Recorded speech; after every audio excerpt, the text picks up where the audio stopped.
Boa noite a todos. A leitura de hoje é do livro Respostas da Vida, psicografado por Francisco Cândido Xavier e ditado pelo espírito de André Luiz. Pensar. O pensamento é a nossa capacidade criativa em ação. Em qualquer tempo, é muito importante não nos esquecermos disso. A ideia forma a condição produz o efeito cria o destino. A sua vida será sempre o que você esteja mentalizando constantemente. Em razão disso, qualquer mudança real em seus caminhos virá unicamente da mudança de seus pensamentos. Imagine a sua existência como deseja deva ser e, trabalhando nessa linha de ideias, observará que o tempo lhe trará as realizações esperadas. As leis do destino carregarão de volta a você tudo aquilo que você pense. Nesta verdade, encontramos tudo o que se relacione conosco, tanto no que se refere ao bem quanto ao mal. Observe e verificará que você mesmo atraiu para o seu campo de influência tudo o que você possui e tudo aquilo que faz parte do seu dia a dia. Deus é amor e amor não pune criatura alguma. A própria criatura é que se culpa e se corrige ante os falsos conceitos que alimente com relação a Deus. Em nosso íntimo, a liberdade de escolher é absoluta. Depois da criação mental que nos pertence, é que nos reconhecemos naturalmente sujeito a elas. O bem eterno é a lei suprema. Mantenha-se no bem a tudo e a todos a vida lhe converterá em fonte de bênçãos. Através dos princípios mentais que nos regem, de tudo aquilo que dermos de nós aos outros, receberemos os outros centuplicadamente. Trabalhar. Se você acredita no valor da preguiça, olhe a água parada. Seja qual seja o seu problema, o trabalho sempre será a sua base de solução. Não existe processo de angústia que não desfaça ao que todo do trabalho. Diante de qualquer sofrimento, o trabalho é nosso melhor caminho de libertação. O segredo da paz íntima é agir um tanto mais além de nossas supostas possibilidades na construção do bem. Não se aborreça se alguns companheiros lhe abandonaram a estrada. Continue em seu próprio dever e o trabalho lhe trará outros. O que faz é aquilo que você tem. A força está com a razão, mas a razão está do lado de quem trabalha. Todos os medicamentos são valiosos na farmácia da vida, mas o trabalho é o remédio que oferece complemento a todos eles. Quem trabalha encontra meios de esclarecer, mas não tem tempo de discutir. O sucesso quase sempre se forma com uma parte de ideal e 99 partes de suor na ação que o realiza. Uma boa palestra a todos.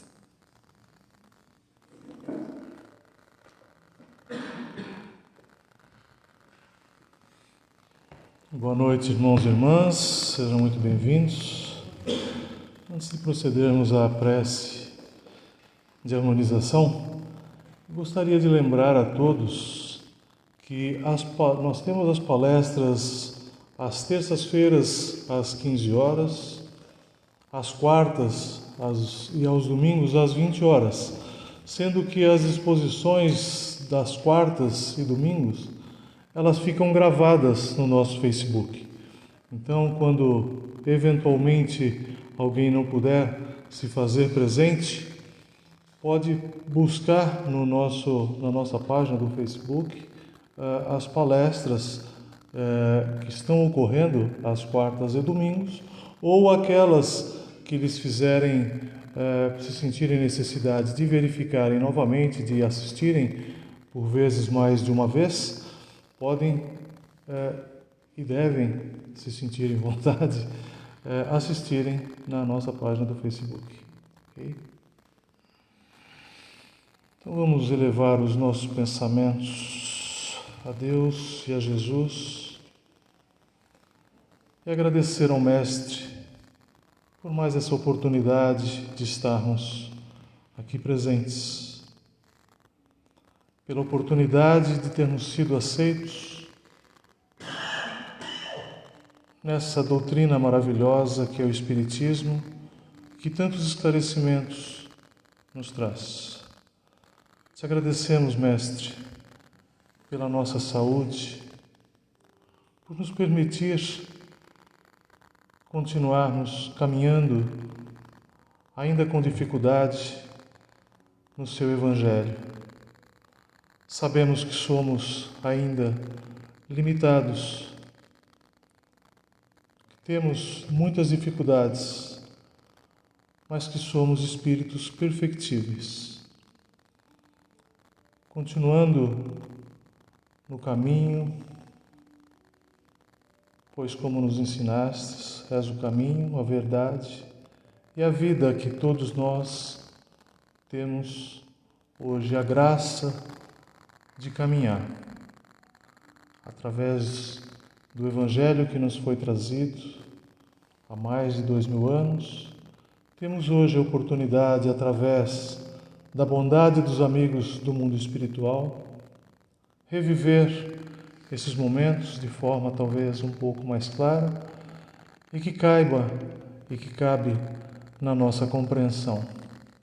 Portanto, te agradecemos imensamente, Senhor, por ter tido a missão, a dolorosa missão e a humildade de vir ao nosso planeta e nos mostrar o que devemos fazer para que possamos um dia estarmos ao seu lado. Te agradecemos pelo dia de hoje e pela oportunidade de estarmos aqui. E com essa prece, Senhor, pedimos permissão ao mundo espiritual para que possamos dar início à exposição doutrinária da noite de hoje, dizendo que assim seja. Graças a Deus. Hoje a exposição doutrinária é com o nosso irmão Joel, de Laguna, da Casa Espírita Seara dos Pobres. Seja muito bem-vindo, irmão.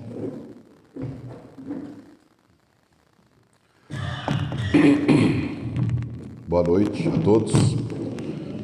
Muito obrigado mais uma vez pelo convite de estar aqui no Centro Espírita Caminho de Luz. É com alegria que a gente vem falar um pouco mais da doutrina espírita, né? Sempre baseado nos ensinamentos da doutrina espírita, como se diz, para a gente não vir aqui falar besteira. Então a gente procura sempre se guiar nos ensinamentos. Com essa situação que aconteceu no Rio Grande do Sul, algo que até então nunca tinha acontecido no Brasil, né? Nunca tinha acontecido tão próximo da gente algo tão tremendo, né? Tão terrível. E dentre as infinitas, inúmeras, incontáveis entrevistas, depoimentos, a gente escuta de tudo que é comentário, mas teve um que me chamou a atenção e eu trouxe para a gente fazer algumas reflexões, né?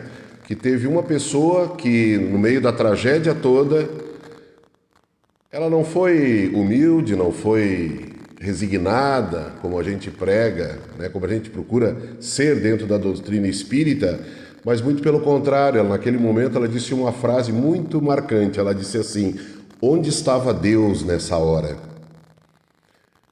Então hoje vamos ver se durante a nossa fala a gente consegue descobrir aonde que estava Deus durante toda essa tragédia que aconteceu, né? Porque quando as coisas acontecem, todas as situações que acontecem na vida da gente, elas afetam mais ou afetam menos de acordo com a distância que elas acontecem da gente. Da gente. Por exemplo, morreu mais de 200 mil pessoas, se não me engano, na Indonésia, naquele tsunami, né? Tudo em questão de, 3, 4 dias. Todos nós ficamos comovidos, mas da mesma maneira que nos comovemos, nos descomovemos e voltamos à nossa vida normal. ficou uma história, né? Ficou algo que a gente lembra de vez em quando.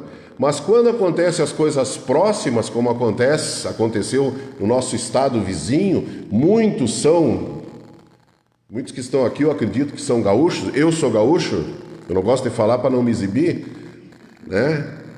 Tu também, né, Laércio? Laércio também é humilde. Mas quando acontece algo próximo, a gente consegue ver a realidade, a gente consegue ver a situação. Não aconteceu uma enchente, aconteceu mortes de animais, salvamentos de animais, salvamento de velhinho, salvamento da velhinha, do menino recém-nascido, a morte daquele recém-nascido. A gente consegue observar essas situações com mais detalhes e elas causam um maior choque na vida da gente. E não é por acaso que essas coisas acontecem. Raul Teixeira, acho que todos conhecem, um palestrante de Niterói, do Rio de Janeiro, ele já esteve aqui em Tubarão, ele fala uma frase muito interessante, muito pesada, mas de extrema validade. Ele diz assim, de uma forma rude: enquanto Deus está matando os filhos dos outros, a gente está tudo numa boa. Quando Deus começa a matar os filhos da gente, aí a gente começa a questionar, e lá pode surgir uma frase que alguém pergunta: aonde estava Deus naquele momento, no meio de toda essa tragédia? Deus não é amor? Deus não é justiça? Deus não é amor infinito? E as pessoas se perguntam, então, por que ele deixou acontecer isso? Né? E nós vamos tentar fazer uma reflexão e vamos tentar descobrir onde é que estava Deus nesse momento, quando toda essa desgraça, essa tragédia estava acontecendo. Numa palestra parecida do Divaldo, eu acredito até que ele tenha me escutado, e aí ele, né, fez uma palestra bem semelhante. Ele diz que nós estamos num mundo de provas e expiações, e nós viemos há pouco tempo de um planeta primitivo, porque nós estamos mais próximos do nível daqueles espíritos que vivem no planeta primitivo do que daqueles que vivem no planeta de luz, no planeta de felicidade. Então nós ainda trazemos muitos resquícios de um planeta, nós ainda estamos muito apegados a um planeta de provas e expiações, que é o planeta Terra. E qual é as características, né, de um planeta de provas e expiações? Está no Livro dos Espíritos. Nós somos mais apegados à matéria, nós somos mais apegados à matéria em relação ao espírito, onde impera ainda sobressai o egoísmo, a ganância, a inveja, a falta de caridade, a dificuldade de perdoar. Né? E também no Livro dos Espíritos fala que Kardec era um gênio. Kardec soube fazer todas as perguntas que eram necessárias para criar uma nova filosofia. E numa das leis, quando ele pergunta quais são as leis de Deus, e na terceira parte do Livro dos Espíritos está redigido e explicado as leis morais, que são as mesmas leis naturais, que são em número de 10, existe a lei da destruição. E a lei de destruição tem um subitem dentro dela que fala sobre os flagelos coletivos. Flagelo coletivo se enquadra bem o que aconteceu agora no Rio Grande do Sul. E Kardec pergunta: com que fim Deus fere a humanidade por meio desses flagelos destruidores? E os Espíritos respondem com uma pergunta bem sintética: já dissemos que ser a destruição uma necessidade. Deus faz para fazer com que o homem progrida mais depressa. E aí a gente questiona: mas Deus, para fazer o homem progredir, ele provoca tamanho sofrimento? Será que Deus é mau? Será que Deus é uma pessoa, seja lá o que ele for, mas ele é ruim, ele tem uma maldade em seu coração? Porque ele provoca um flagelo destruidor para fazer com que o homem evolua mais depressa? Kardec também fica com essa dúvida e faz na pergunta seguinte, na 738, ele pergunta: mas para aí um pouquinho, será que Deus, para conseguir a melhora da humanidade, não poderia empregar outros meios que não os flagelos destruidores? E os Espíritos respondem também: Sim, e os emprega todos os dias, pois que deu a cada um dos meios, para cada um de nós, os meios de progredir pelo conhecimento do bem e do mal. Todos os dias nós somos confrontados com a possibilidade de conhecer o bem e de nos melhorarmos. Todos nós primeiro recebemos o ensinamento de uma forma amorosa, de uma forma carinhosa, como é típico de um pai quando educa um filho. Deus nos oferece sempre os meios para progredir da maneira mais tranquila, a mais tranquila que pode existir. Mas em determinado momento, quando Deus por bem acha que o planeta deve evoluir, e não é somente os homens que evoluem, mas os planetas em que nós vivemos também evoluem, ele provoca essas situações, porque nós estamos num planeta de provas e expiações, nós estamos passando ou por prova ou por uma expiação. Pouquíssimos são aqueles que vêm encarregados de uma missão. Então, acontece essas situações de flagelos destruidores. E por quê? Porque todos nós temos débitos para corrigir. Todos nós temos resgates. Por isso que nós estamos aqui na Terra. Nós não estamos aqui para crescer, aliás, para se divertir, como tinha um filme que dizia, curtindo a vida adoidado. Nós não estamos aqui para curtir. Nós estamos para resgatar os nossos débitos.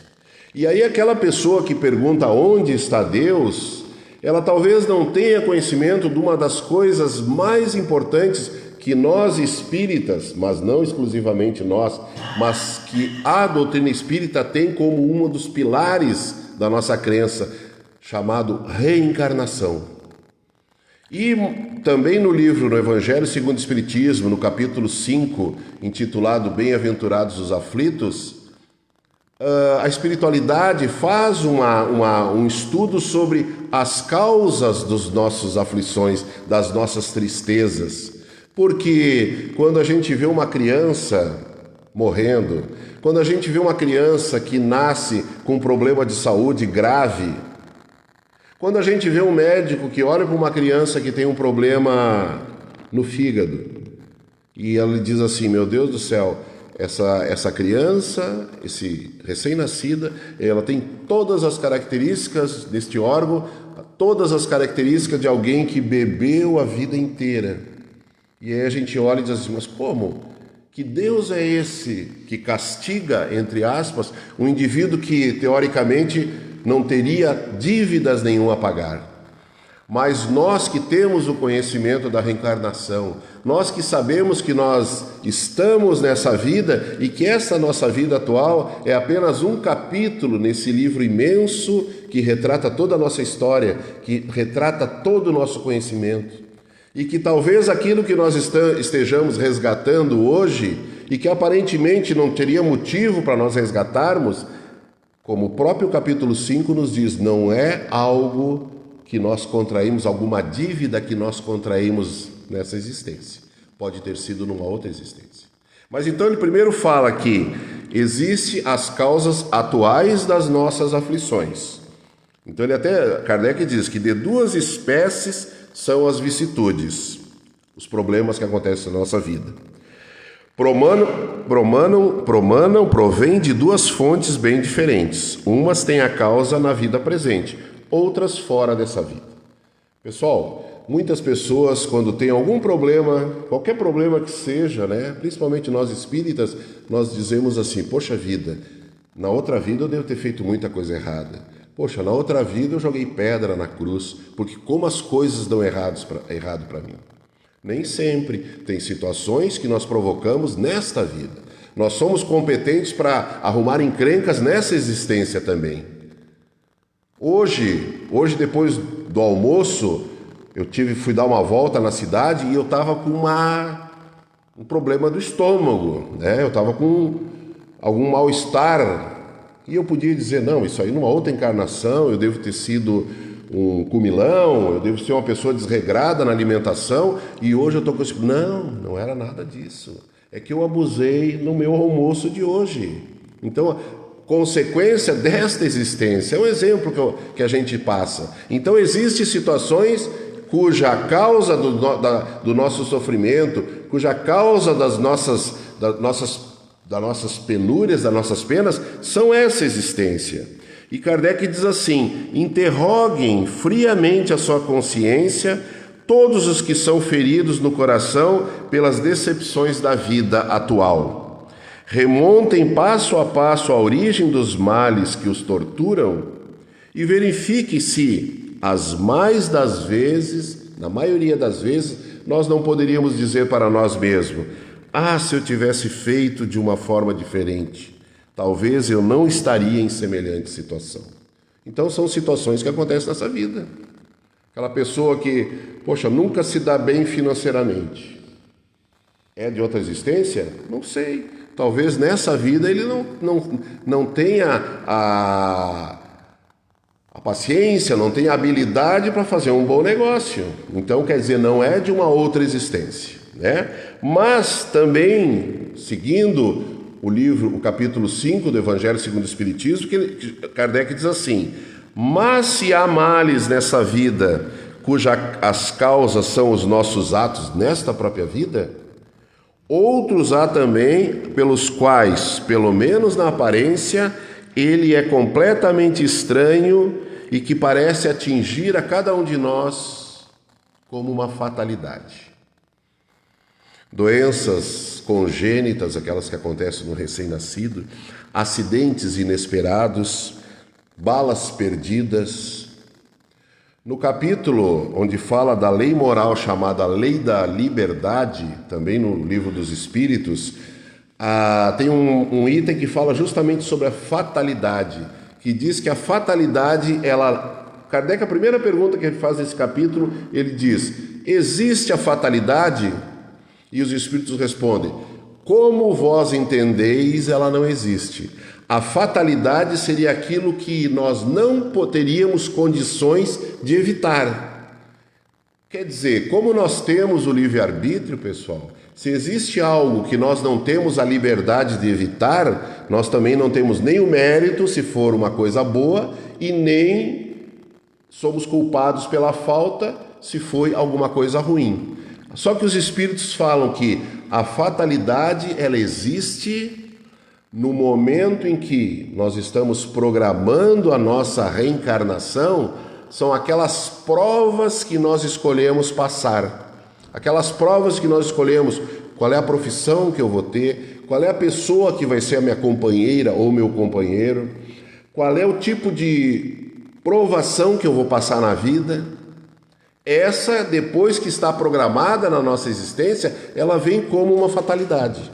Então são aquelas coisas que acontecem que a gente vê assim: meu Deus, mas era uma pessoa tão boa, só fez o bem, e olha a desgraça da vida desse indivíduo, né? Financeiramente ele não se deu bem, teve doenças graves na família, e foi uma pessoa que nunca fez mal para ninguém. Por que ela passa isso dessa forma? Porque é uma situação que foi uma parte da programação reencarnatória. Nós viemos com uma programação reencarnatória. Mas não pensa que tudo aquilo que acontece conosco foi programado nas outras antes da reencarnação. E a fatalidade, meus amigos, ela só atinge as coisas materiais. Por exemplo, eu vou nascer e eu tenho como uma fatalidade, digamos, na minha vida, que eu vou casar com determinada pessoa. E isso vai acontecer. Mas eu tenho o livre-arbítrio de fazer daquela minha união algo positivo e que me traga progresso, ou fazer daquela união uma coisa ruim. Eu posso ter como uma fatalidade na minha existência decidir, na programação reencarnatória, vir com tal profissão. Eu posso vir como: tu vai ser médico, Joel. Nessa encarnação tu vai ser médico. Isso vai acontecer. Mas eu tenho a liberdade de ser um bom médico ou de ser um péssimo médico. De ser um médico que vai tratar bem os pacientes, os clientes, né, como gostaria de ser tratado, como eu também posso ser aquele indivíduo que só pensa em ganhar dinheiro, só pensa no egoísmo, na ganância, na inveja. Então todos nós viemos com programações definidas. Porque já pensou se Deus colocasse nós aqui na Terra? Ó, vamos lá, pessoal. Vamos lá, tu vai viver 40 anos, tu vai viver 60, tu vai viver 80. Vamos lá e se vire. Não. Deus é o nosso professor. Ele vai dizer assim, ó, Joel, tu tem a necessidade de tal coisa. Então tu vai nascer numa família, numa situação, a tua saúde, de acordo para que tu possa progredir mais rápido. Quando a gente vai para a escola, né? A mãe da gente não prepara e diz assim, que aula tu vai ter, meu filho? Eu vou ter aula de matemática. Então tá. Então tu vai com a calculadora. Na nossa época era tabuada, né? Não podia nem levar calculadora. Tu lembra da tabuada? Tu não é? Ela foi criada depois, né? Mas tu vem com a tua tabuada, tu vem com a borracha, com o lápis, com a calculadora. Por quê? Porque tu vai numa aula de matemática. Seria pedagógico o teu aprendizado se tu fosse para uma aula de matemática levando todo o material de língua portuguesa? Então Deus, quando nos veste com o nosso corpo, para que nós tenhamos essa oportunidade de estudar nessa escola chamada Terra, Ele nos dá com o material que nós vamos utilizar. Joel, a tua aula nesse ano letivo aqui na Terra, tu vai aprender resignação e humildade. Então, qual vai ser teu material? Não sei qual é o material. De repente, Joel, tu vai nascer na miséria, tu vai nascer com um problema de saúde, que vai sempre necessitar da ajuda das outras pessoas. Então, Deus me coloca aqui na terra com material, através do meu corpo, que eu mais possa aproveitar e sair dessa terra dizendo, poxa, aprendi porque eu estava com o material adequado. Imagina se eu fosse para a terra, ou qualquer um de nós viesse aqui para aprender humildade, e viesse, tu vai nascer milionário, no melhor país para viver, tu nunca vai ter problema financeiro, de doença. Acontece, qualquer tipo de reencarnação pode acontecer, mas talvez não fosse o aluno indo para a aula de matemática com todo o material de português. Ele pode até aprender matemática, mas ele teria mais dificuldade. Então Deus nos coloca nas posições em que nós possamos tirar o maior proveito da nossa existência. E às vezes, geralmente, né, inconformado como todos nós somos, nós não gostamos da situação que nós estamos aqui na Terra, né? Poxa, por que eu nasci pobre? Poxa, por que eu nasci feio? Por que eu nasci com esse problema de saúde? Porque a gente não tem esse conhecimento, ou às vezes nós temos o conhecimento teórico, mas não temos na prática de que nós precisamos exatamente estar nessas condições para poder aproveitar essa oportunidade de estar aqui na Terra. E, voltando ao assunto, todas essas pessoas que passaram por essas situações, porque morre gente afogado aqui em todas as cidades, constantemente está morrendo pessoas de forma trágica. Então, Deus, onde está Deus em todos esses momentos, né? No livro Leis de Amor, psicografado por Chico Xavier, do Emmanuel, é feita essa pergunta, né? O erro de uma encarnação passada pode influir na encarnação presente, predispondo o corpo físico a doenças? E Emmanuel responde, a grande maioria das doenças, olha só, a grande maioria das doenças tem a sua causa profunda na estrutura semimaterial do corpo espiritual. Havendo o espírito agido erradamente nessa ou naquele setor da experiência evolutiva, vinca o corpo perispiritual, marca o corpo perispiritual com desequilíbrios ou distonias que predispõem à instalação de determinadas enfermidades conforme o órgão atingido. Então, quem sabe aquela criança, né, do nosso exemplo, aquela criança que nasceu com uma lesão grave no fígado e que nessa existência nunca teve contato com nada que agredisse o seu fígado, mas tenha sido um alcoólatra inveterado nas últimas encarnações, e dessa forma o que ela está resgatando agora não é um castigo de Deus, porque Deus não castiga, Não é nós não temos um Deus sádico, mas é uma consequência dos seus atos de outras existências. E nós, como não temos o conhecimento de toda a história de todos nós não temos conhecimento nem da nossa história, e nós não lembramos o que nós fizemos em outras existências, a gente se pergunta, né? Poxa, por que eu tenho esse problema? Por que eu vivo nessa situação? Por que eu tenho essas vicissitudes na minha vida? Mas são consequências de atitudes de outras existências. A reencarnação é a única experiência humana que pode explicar aquilo que aos nossos olhos pode parecer uma injustiça divina. Então, meus amigos, onde estava Deus nesse momento? Deus estava onde sempre esteve. Ele estava no nosso lado. Pode ter certeza que para cada um daqueles indivíduos que passaram por essa provação, Deus estava do lado, dizendo para aquela pessoa: vai, meu filho, vai que está faltando só essa situação. Vai que está faltando só esses minutos de provação, de resgate das tuas dívidas para te vir até mim de uma maneira melhor, de uma forma purificada. Porque Deus não é cruel, Deus não é sádico. Deus estava onde Ele sempre esteve, do lado de cada pessoa, assim como Ele está do lado de cada um de nós. Assim como Ele também está do lado daquelas pessoas que se aproveitaram dessa situação para tirar vantagem. Ele estava do lado com toda a espiritualidade. Então, aonde está Deus? Deus está sempre ao nosso lado. Se nós estivéssemos fazendo uma corrida para quem chegasse lá na frente, quem chegasse ao final desta corrida, pode ter certeza que Deus estaria na arquibancada torcendo para cada um de nós, para que nós alcancemos o nosso fim, o nosso objetivo. Deus quer, porque falando também em fatalidade, né? A gente fala que não existe fatalidade enquanto nós estamos aqui na Terra. E existe sim, uma que todos nós vamos desencarnar. E outra, isso não depende da gente, não depende de ninguém. Tu pode atrasar esse momento, mas tu jamais poderá evitá-lo. E existe algo confortador, pessoal, que a doutrina espírita vem nos oferecer, vem nos mostrar, que queiramos ou não, demore ou não demore, todos nós fatalmente um dia seremos felizes.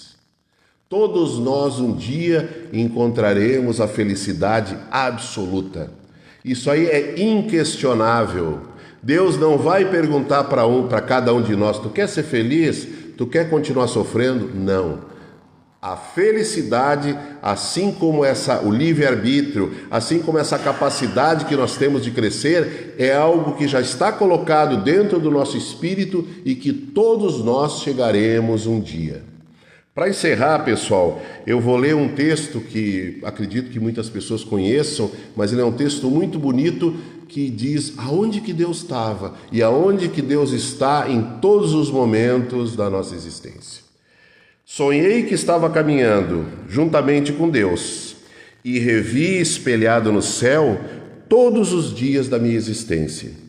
E em cada dia vivido apareciam na areia 2 pares de pegadas, as minhas e as de Deus.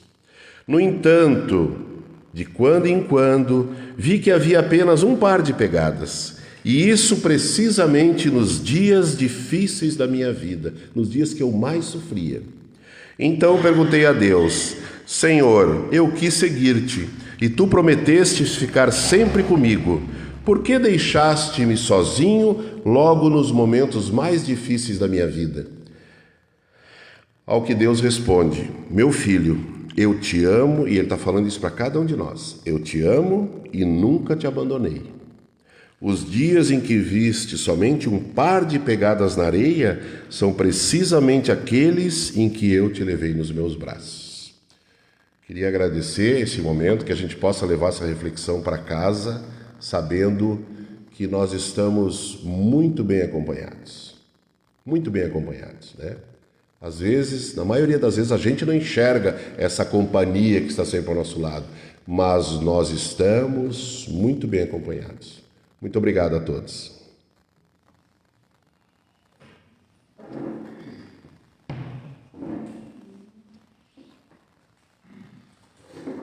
agradecer ao nosso irmão pela exposição e pelas reflexões da noite.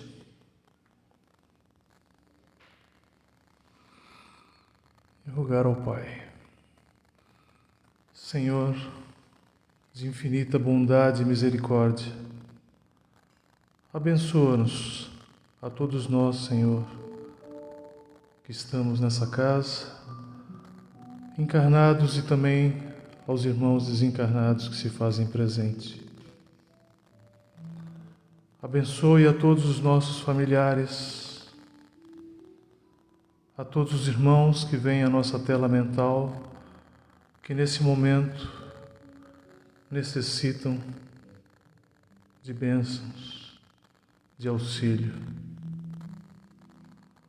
Sabemos, ó Pai, que estás em todos os lugares, ao lado de cada um de nós, oferecendo-nos o Teu amparo, o Teu amor, a Tua misericórdia, as Tuas bênçãos. E assim, Pai, rogamos a Ti também que olhe por aqueles nossos irmãos menos afortunados, que em dias como hoje, chuvosos e frios, carecem de abrigo para o seu corpo, um teto, alimento para o seu corpo físico. Que esses irmãos, Senhor, possam receber o auxílio do mundo espiritual através dos seus enviados celestes. Que cada irmão que se encontre nessa situação possa receber nesse momento as luzes emanadas desse ambiente de paz, de amor, de luz. Que essa mesma luz chegue aos hospitais da nossa cidade, do nosso estado, do nosso país, especialmente aqueles irmãos nossos hoje que estão sofrendo, os nossos irmãos do Rio Grande do Sul, que passaram e que estão passando por essas aflições, independentemente de ser de seu merecimento, que essas dores possam ser apaziguadas, amenizadas pela vossa misericórdia. Pai amado, sabemos de nossas imperfeições, de nossas limitações, mas temos a consciência da nossa persistência, da nossa vontade, do nosso desejo de nos melhorarmos. Portanto, rogamos a Ti, Senhor, que continues sendo o nosso amparo, que através dos ensinamentos do nosso Mestre Jesus, nosso modelo, guia, que possamos seguir os seus exemplos, ainda que com dificuldades, mas que possamos persistir no caminho do bem, no caminho do amor, e que possamos fazer ao nosso próximo tudo aquilo que gostaríamos que Ele nos fizéssemos. Que possamos amar a Ti, Senhor, sobre todas as coisas. Com essa prece, rogando a permissão dos bons espíritos, do mentor espiritual da nossa casa e Tua, Senhor, pedimos a permissão para darmos por encerrado a exposição doutrinária da noite, dizendo que assim seja. Graças a Deus. Seguiremos agora para o nosso trabalho de passe. Permanecemos em silêncio, por favor, lembrando que nós estamos no hospital. Muito obrigado.